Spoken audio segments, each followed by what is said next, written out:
सभी को प्रेज और जय मसीह की। परमेश्वर की जीवित हजूर में आप सभी का स्वागत है। 72 घंटे की फास्टिंग में आप सभी का स्वागत है। इसी चैनल पे आपको तीनों दिन और हर टाइम 72 घंटे की फास्टिंग दिखाई और सुनाई जाएगी, चाहे वो लाइव हो, चाहे वो रिकॉर्डेड हो, चाहे वो कैसा भी हो। बस आपको हिस्सा बनना है। ये पहली वीडियो जो आई है, इसके बाद दूसरी वीडियो आएगी शाम की मीटिंग की, वो भी उपवास प्रार्थना की। बेशक आज संडे है, लेकिन 3 दिन हमारी 72 घंटे की फास्टिंग इसी चैनल पे दिखाई और सुनाएगी, जो परमेश्वर मुझे बीती रात बताया था। हाँ, ये चीज़ है कि मैं बीच रात के टाइम भी वीडियो नहीं डाल पाया, इसलिए मैं सुबह डाल रहा हूँ। आइए प्रार्थना करेंगे। धन्यवाद करते हैं पिता परमेश्वर, मेरा बोलना समझाना प्रार्थना करना सब आपकी ओर से हो। जो इस 72 घंटे का फास्टिंग का हिस्सा बने, चाहे वो ऑनलाइन ऑफलाइन रख कर बने, चाहे बिना रख कर, लेकिन वो देख रहा सुन रहा है, उसके जीवन की सारी परेशानियाँ दिक्कतें दूर होगी, मैं विश्वास करता हूँ यीशु मसीह के नाम से, आमीन। 72 घंटे की फास्टिंग इसी चैनल पर दिखाई और सुनाई जाएगी कंटिन्यू, ठीक है।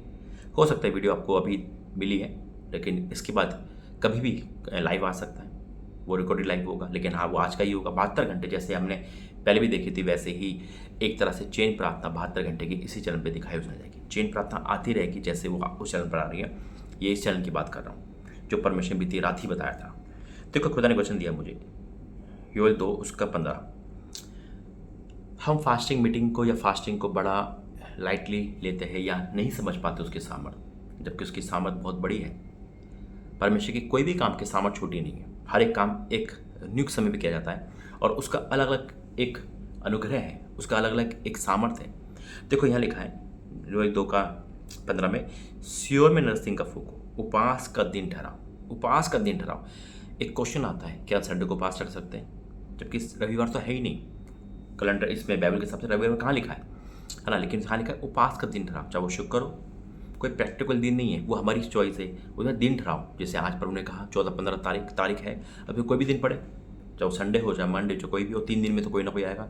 जब हम 21 उपवास रखते हैं, 21 में ऐसा नहीं कि संडे नहीं आए, 40 रखते हैं उसमें ऐसा नहीं संडे नहीं आए। अगर हम गैप कर रहे हैं तो हम फिर वो कंटिन्यू उपवास नहीं है, वो ब्रेक वाले उपवास हो गए।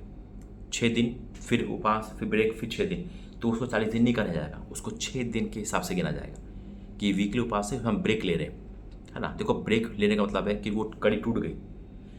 यीशु मसीह ने कभी ब्रेक नहीं लिया, 40 उपवास में कभी ब्रेक नहीं लिया। यीशु मसीह ने लिखा कि मैंने 6 दिन उपवास करा, फिर 7वें दिन मैंने आराम करा, फिर उपवास करा, ऐसा नहीं लिखा। डैनियल ने 21 उपवास करे लगातार करे, ऐसा नहीं 21 उपवास करे लगातार करे।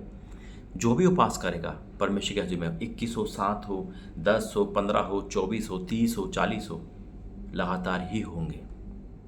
ब्रेक वर्ड है ही नहीं, है ना, ब्रेक वर्ड नहीं है यहाँ पर। चाहे एक उपवास हो, हम कोई भी रख सकता है कभी भी, है ना। अब यहाँ लिखा है, देखो प्रभु आवाज़ दे रहा है। अब जैसे हमने 72 घंटे की फास्टिंग, तो 72 घंटे ही हमने फास्टिंग करनी है।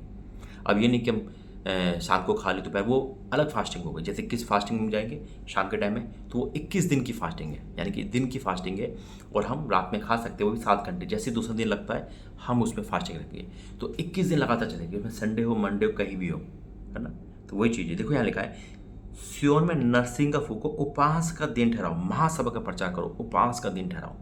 आपने देखो 2-3 प्रकार के उपवास होते हैं, जैसे मैंने अभी कहा, गैप वाले कोई उपवास नहीं होते, ठीक है।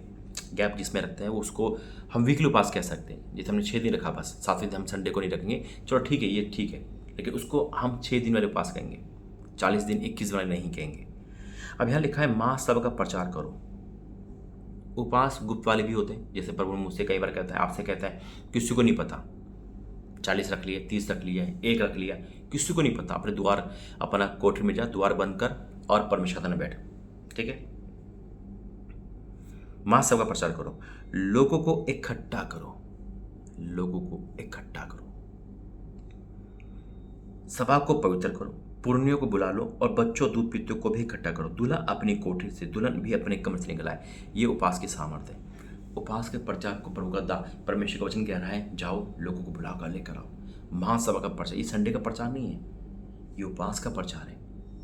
उपवास का देखो कितना बड़ा और कितना प्रभावशाली है। यहाँ लिखा है, बूढ़ों को भी बुलाओ, बच्चों और वरन दूध पीते को भी बुलाओ, और दूल्हा अपनी कोठरी से, दुल्हन अपने कमरे। जो नए नए शादी करते हैं उनके पास एक कुल्लू होता है, अरे मैं शादी अभी हुई है, तो सब कुछ छोड़ देते हैं, खुदा को भी, सब कुछ, यानी कि थोड़े दिन के लिए ना वो अपनी दुनिया में जीते नहीं। वो कह रहा है प्रभु का वचन कि वो भी जरूरी नहीं है। अब यहाँ बुलाओ उनको, कोई ऐसा काम जरूरी नहीं है जो इस सभा से हटकर हो। ये सभा पवित्र है, उपवास की है।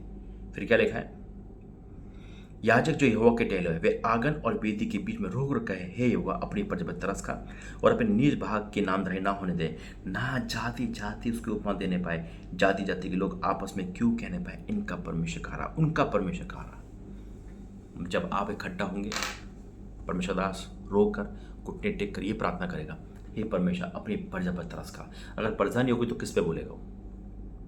नहीं बोलेगा ना। तो आइए इस चैनल का हिस्सा बने, प्रजा खट्टी हो, परमेश्वर बड़े काम करना है और तरस खाएगा और सारे काम पूरे होंगे यीशु मसीह के नाम से, आमीन। आइए प्रार्थना करेंगे। धन्यवाद करते पिता, I declare in the name of Jesus, ये उपास प्रार्थना ग्रहण योग्य हो, सुनना, कबूल करना और हमारे सारे काम सफल करना यीशु मसीह के नाम से, आमीन। God bless you. जय मसीह।